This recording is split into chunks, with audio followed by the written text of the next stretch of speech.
Easy notes for your online study channel आप सबके अपने यूट्यूब चैनल पे आप सभी का बहुत बहुत स्वागत है। फ्रेंड, जैसे कि आप जानते हैं कि यूजीसी नेट जून 2024 का एप्लीकेशन फॉर्म को फिल किया जा रहा है। इसके बाद जो आपका एग्ज़ाम है वो कंडक्ट किया जाएगा। तो ये एग्ज़ाम जो आपका होना है वो 18 जून को जो है एग्ज़ाम होना है। ऐसे में बहुत सारे बच्चे कन्फ्यूज़ है कि इस बार का एग्ज़ाम कैसे होगा, क्योंकि पहले जो एग्ज़ाम हो रहा था आपका 2019 से जो आपका एग्ज़ाम हो रहा था वो हो रहा था कंप्यूटर बेस्ड, यानी कंप्यूटर के ऊपर आपको एग्ज़ाम देना था। लेकिन अब यहाँ पर 6 साल बाद ऐसा हो रहा है कि फिर से जो एग्ज़ाम है वो ऑफलाइन कराया जा रहा है। अब ऑफलाइन एग्ज़ाम करते समय कौन सी चीज़ों का ध्यान रखना है, किस तरीके से ऑफलाइन एग्ज़ाम देना है, OMR शीट को फिल करना है, इसकी जानकारी के लिए बच्चे कंटिन्यू क्वेश्चन कर रहे हैं। तो चलिए आज हम दिखाते हैं आपको किस तरीके से OMR शीट आएगी, किस तरीके से आपको उसको फिल करना है और ऐसी कौन सी गलतियां हैं जिसको आपको नहीं करना है। तो वीडियो को स्टार्ट करने से पहले भाई गाइस सब लोग जल्दी से वीडियो को एक बार लाइक और एक शेयर कर दीजिएगा। तो चलिए स्टार्ट करते हैं। पर देख सकते हैं एक OMR शीट दी गई है जो आपके यूजीसी नेट एग्जाम में 2019 से पहले इसी तरीके की शीट आपको देखने को मिलती थी, क्योंकि 2018 तक आपका जो एग्ज़ाम था वो ऑफलाइन एग्ज़ाम था। तो ऐसी शीट आने पर क्या करना है आपको, किस तरीके से आपको ध्यान देना है। सबसे पहले तो फील्ड यहाँ पर देख लीजिए कि कौन कौन सी आपको ध्यान से फिल करनी है। पहली बात OMR शीट नंबर आपको क्वेश्चन पेपर पर देखने को मिल सकता है या आपको प्रोवाइड किया जाएगा, तो वहाँ से आप OMR शीट नंबर लिख सकते हैं।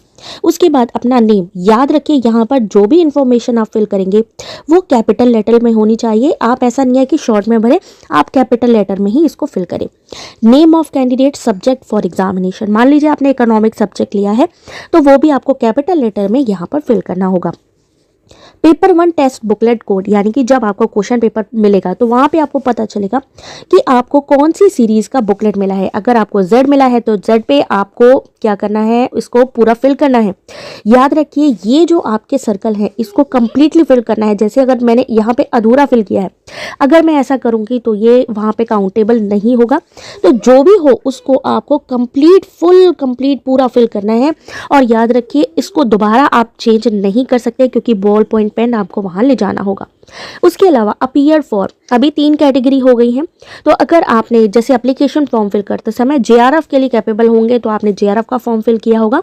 अगर नहीं हुए होंगे तो आप 2 और 3 कैटेगरी को टिक कर सकते हैं, क्योंकि 3rd कैटेगरी PhD के लिए है और 2nd कैटेगरी लेक्चरशिप के लिए है, आपके नेट एग्जाम के लिए है। और अगर आपकी उम्र 30 साल से कम है तो आप JRF के लिए भी कर सकते हो, लेकिन वो एप्लीकेशन फॉर्म में जैसा आपने फिल किया है वैसा ही फिल करना होगा। उसके बाद यहाँ पर आते हैं, यहाँ पे आपका मान लीजिए जो भी आपको रोल नंबर एडमिट कार्ड में मिलता है, जैसे अगर मान लीजिए 1 लिखा है तो आपको 1 सर्कल पे यहाँ पर पूरा फिल करना होगा। 1 सर्कल, यहाँ मान लीजिए 2 लिखा है तो यहाँ से आपको 2 सर्कल, बिल्कुल भी दिखना नहीं चाहिए। सर्कल का मतलब है पूरा फिल होना चाहिए, जैसे कि ये कम्प्लीटली फिल हुआ है। तो यहाँ पे इस तरीके से आपको सेम रोल नंबर यहाँ से सीरीज से लेना है। सब्जेक्ट कोड, मान लीजिए इकोनॉमिक सब्जेक्ट रहा है आपका तो उसका कोड है 1, तो यहाँ पे 0 फिल करेंगे, यहाँ पे 1 फिल करेंगे और यहाँ पे 0-1 लिखेंगे। ठीक है। कोऑर्डिनेटिंग इंस्टीट्यूशन का जो वहाँ पे कोड अगर आपको प्रोवाइड किया जाता है तो आप वो फिल कर सकते हैं। बाकी म्यूजिक पेपर वालों के लिए है ये जो यहाँ पर अलग से सेक्शन देख रहे हैं, तो ये इस बार देखने को मिलता है या नहीं ये आपको एग्जाम पे ही पता चलेगा। तो बात करते हैं यहाँ पे आंसर फॉर पेपर 1 और पेपर 2। क्वेश्चन पेपर मिलेगा। क्वेश्चन पेपर में आपके जैसे क्वेश्चन पेपर 1 की बात करते हैं तो वहाँ 50 क्वेश्चन होंगे, तो इस सेक्शन पे आपको 50 क्वेश्चंस के यहाँ पे ऑप्शंस दिखाई देंगे। वहीं पेपर 2 में 100 क्वेश्चन होंगे, तो 100 क्वेश्चंस के यहाँ पे आपको फिल इन द ब्लैंक्स यहाँ पर इस तरीके से ये जो आपको सर्कल दिखाई दे रहे हैं वो दिखाई देंगे। अब मान लीजिए क्वेश्चन नंबर 1 में आपको लगता है कि हमें B सिलेक्ट करना है, तो B को फिल करना होगा।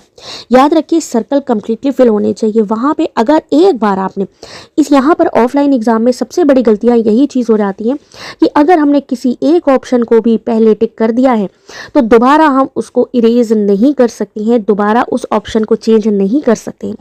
इसलिए यहाँ पर आप ये मत सोचिएगा कि हम यहाँ पे वाइटनर लगा ले, कोई फ्लूइड लगा ले तो हम इसको ऑप्शन को चेंज कर लेंगे, तो बिल्कुल नहीं। एक बार जो भी ऑप्शन आपने टिक कर दिया, आपको लगता है कि इस क्वेश्चन में हमें डाउट है, क्वेश्चन को छोड़ के आगे बढ़िए और लास्ट में उस क्वेश्चन को अटेम्प्ट करिए। लेकिन अगर एक बार भी आपने उस क्वेश्चन पे, मान लीजिए क्वेश्चन नंबर 1 बी पे टिक कर दिया है, तो अब आप उसको ए, सी या डी नहीं कर सकते हैं। इसलिए इस चीज़ का ध्यान रखिए। और इसीलिए आपका ऑनलाइन एग्जाम सबसे बेस्ट होता है कि इन केस कोई डिटेल वहाँ पर गड़बड़ हो भी जाती है तो उसको दोबारा से आप सही कर सकते हो, बट ऑफलाइन में ऐसा नहीं कर सकते। अगर आपका नाम भी गड़बड़ हो गया है तो आप उसको दोबारा से सही नहीं कर सकते, सब्जेक्ट कोड को सही नहीं कर सकते। इसलिए जब आप OMR शीट का यूज़ करें तो बहुत ध्यान से अपने फॉर्म को फिल करें। जब भी आपको लगे कि नहीं इस ऑप्शन का मुझे नहीं मिल रहा है आंसर, उसको बाद में अटेम्प्ट करें। बाद में कोई दिक्कत नहीं है, कोई निगेटिव मार्किंग नहीं है। बाद में जिस भी क्वेश्चन में आपको लगता है कि नहीं आता है तो वहाँ पे क्या लगा दें, तुक्का लगा दें, लेकिन किसी भी क्वेश्चन को आप छोड़ के ना आए। लेकिन पहले से तुक्का लगाने की जरूरत नहीं है, क्योंकि कई बार शुरू में आपको क्वेश्चन पेपर टफ लगता है लेकिन धीरे धीरे उसके आंसर आने लग जाती है। तो यहाँ पर याद रखिए कि एक बार अगर आपने टिक कर दिया तो दोबारा आप उसको चेंज नहीं कर सकते। वहाँ पे आपके जो है सिग्नेचर भी लिए जाएंगे। यहाँ पर सिग्नेचर ऑफ द इन्विजिलेटर होगा। यहाँ पे आपके सिग्नेचर ये होना बहुत ज़रूरी है, अदरवाइज आपका जो ये आपका OMR शीट है वो सबमिट नहीं होगा। उसके अलावा जब आप पेपर देंगे तो आपको उसके जैसे आपने सबमिट कर दिया OMR शीट, तो उसकी एक डुप्लीकेट कॉपी आपको भी मिलेगी, जिससे कि आपको कंफर्म हो जाएगा। मान लीजिए आपका जो है आंसर शीट आती है तो आप वहाँ पर मैच करा सकते हैं कि कितने क्वेश्चन के आंसर हमने सही किए।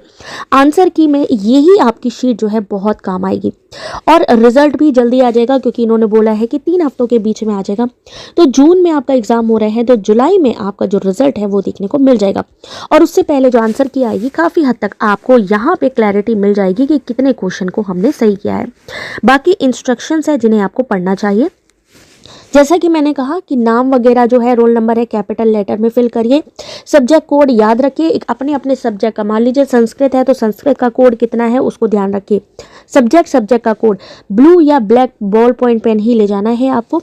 अपना ओवल जो आपका, जैसे मैंने बताया ना, इसको कंप्लीटली फिल करना है, आधा अधूरा नहीं होना चाहिए, नहीं तो उसको काउंटेबल नहीं माना जाएगा। ठीक है, कहीं से कटा फटा नहीं होना चाहिए, अगर कट लग गया है तो भी काउंटेबल नहीं होगा। Once mark no change in the answer is allowed in the OMR sheet. अगर एक बार आपने आंसर कर दिया तो आप उसको चेंज नहीं कर सकते हैं, अदरवाइज आपका पेपर जो है, ये जो OMR शीट है वो काउंटेबल नहीं होगी। इसमें कोई भी स्ट्रे मार्क्स नहीं होना चाहिए, कहीं से भी फोल्ड या डैमेज नहीं होनी चाहिए OMR शीट। उसके अलावा कहीं पर भी आप, जैसे कि मैंने कहा, कोई वाइटनर या स्क्रैच या कुछ ऐसा नहीं होना चाहिए। सिग्नेचर होने ज़रूरी हैं जब आप अपना फॉर्म फिलिंग करते हैं OMR शीट में। उसके अलावा यहाँ पर जो डुप्लीकेट कॉपी है कैंडिडेट उसको अपने साथ ले जा सकते हैं, जबकि ओरिजिनल उनको वहीं पर ही सबमिट करनी होगी। तो अगर आप OMR शीट का यूज़ करने जा रहे हैं, यानी ऑफलाइन एग्ज़ाम देने जा रहे हैं, क्योंकि 6 साल बाद UGC नेट का एग्ज़ाम ऑफलाइन होने जा रहा है, तो इन चीज़ों का आप ध्यान रखिए। और अगर फिर भी कोई कन्फ्यूज़न हो, आपको चीज़ें नहीं समझ में आ रही हैं, तो आप हमें कमेंट करके पूछ सकते हैं। बाकी ये OMR शीट मैंने आपको दिखा दी है। इस बार 3 कैटेगरी है, तो जिस भी कैटेगरी में आपने फॉर्म फिल किया है, अगर आपने JRF का किया है तो 1 पे टिक करिए, अगर आपने लेक्चररशिप किया है तो 2 पे।